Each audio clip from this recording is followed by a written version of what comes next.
Your power isn't in having sex, it's in what you do afterwards. It's a really common point of anxiety for people.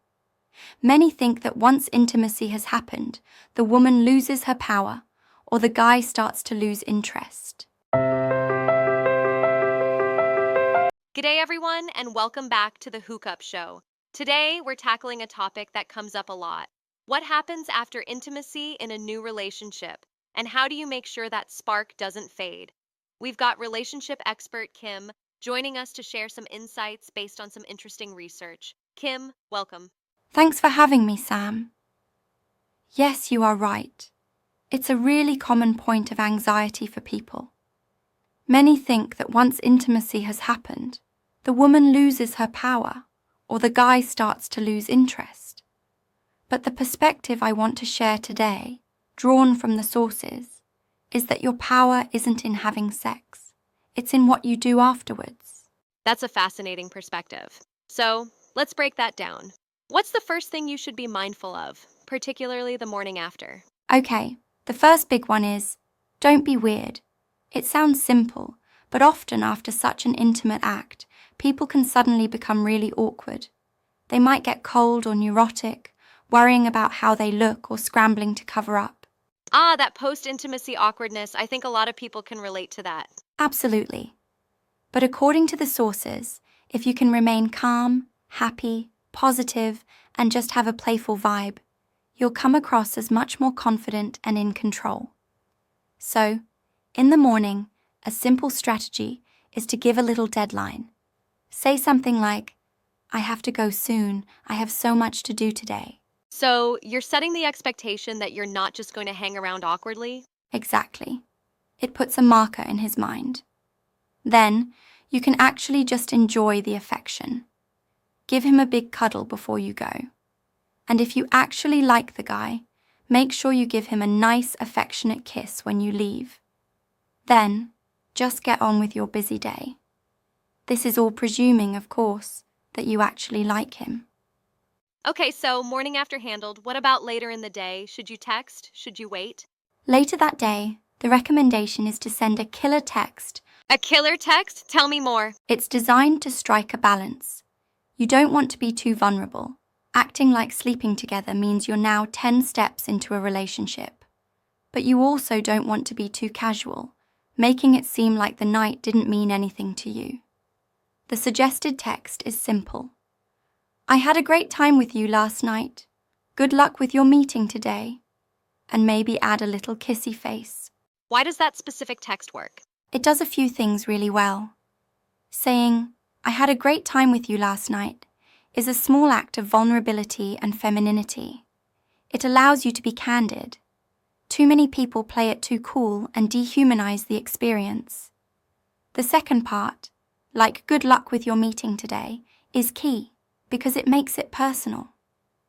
You're acknowledging something specific going on in his life or day that you know about. So it shows you were present and paying attention, not just focused on the physical side of things. Precisely. And importantly, avoid texts that make excuses or show regret about sleeping together. Don't say things like, oh my God, I can't believe we did that, or I was so drunk. If you slept with someone, especially if you like them, own it with no regrets. That makes you appear more sexy and confident. That makes a lot of sense. Now let's talk about the follow-up date. What if he just suggests coming over to watch a movie? The classic Netflix and chill. This is really important. You should not settle for the Netflix and chill follow-up. He might suggest it because it's the easy path, and yes, he likely wants to have sex again. That doesn't make him a bad guy. He's just being a guy. But if you want more, you need to communicate that.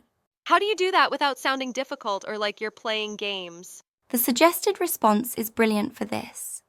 I'd love to see you again, but I really want to get to know you better, and I feel like I know where coming to your place ends up. How about we go for dinner? That's direct but polite. What's the impact of that message? The beauty is it clearly shows you do want to see him again. But crucially, it resets the expectation. It takes away any sense of entitlement. Just because you had sex once doesn't mean he's automatically entitled to it again, and you're not entitled to more investment from him. However, if he does want to see you again, you're stating that it needs to be for more than just a physical connection.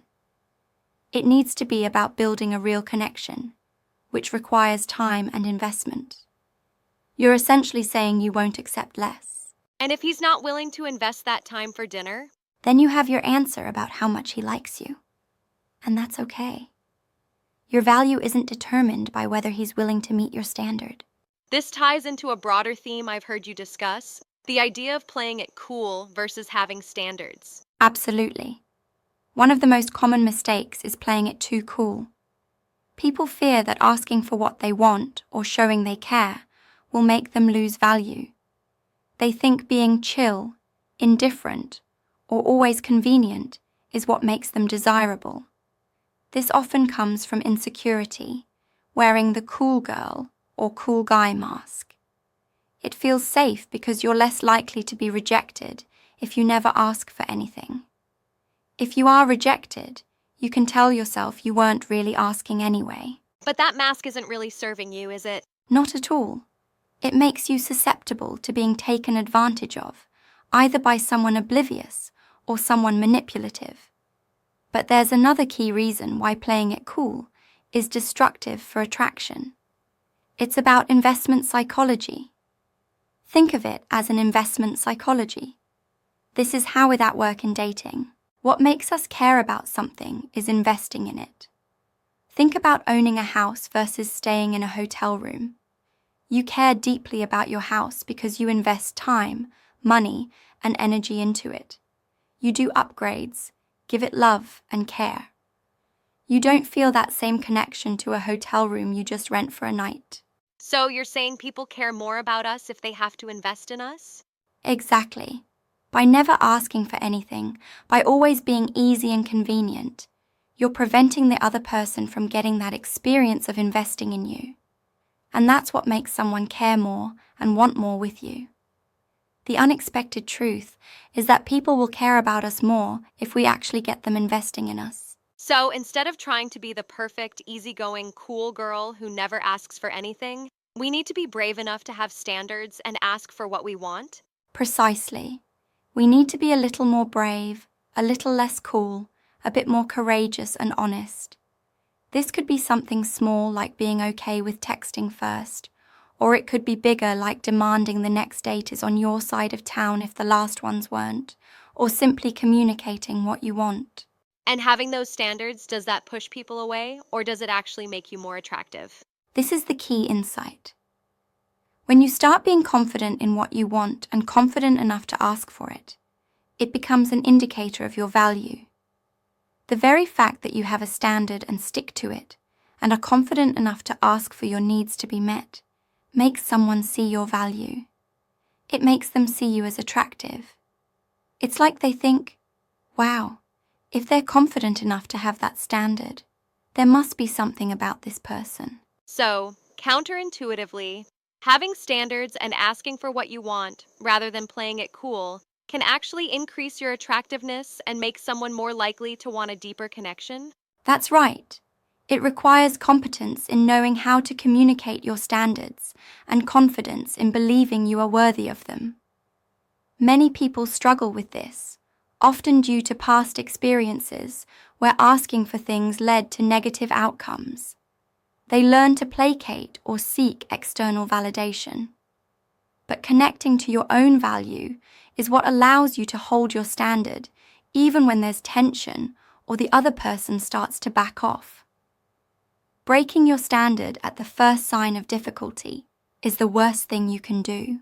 Kim, this has been incredibly insightful. It completely flips the script on the idea that you have to be passive or play hard to get after intimacy. It sounds like being authentic, having standards, and encouraging investment are the real keys. Thank you so much for breaking that down for us. My pleasure, Sam. Thanks for having me. All right, legends, if you got some value from this chat, smash that like button to show some love. And hey, we want to hear from you. Drop a comment below with your biggest takeaway or share the best dating advice you've ever received. Let's swap some wisdom in the comments. And if you haven't already, what are you doing? Hit that subscribe button and tap the bell icon so you never miss a juicy episode of our love, dating, and relationship talks. Trust me, you're going to want to be here for what's coming next. Thanks so much for hanging out with us today. Stay bold, stay kind, and remember, love favors the brave. Catch you in the next one.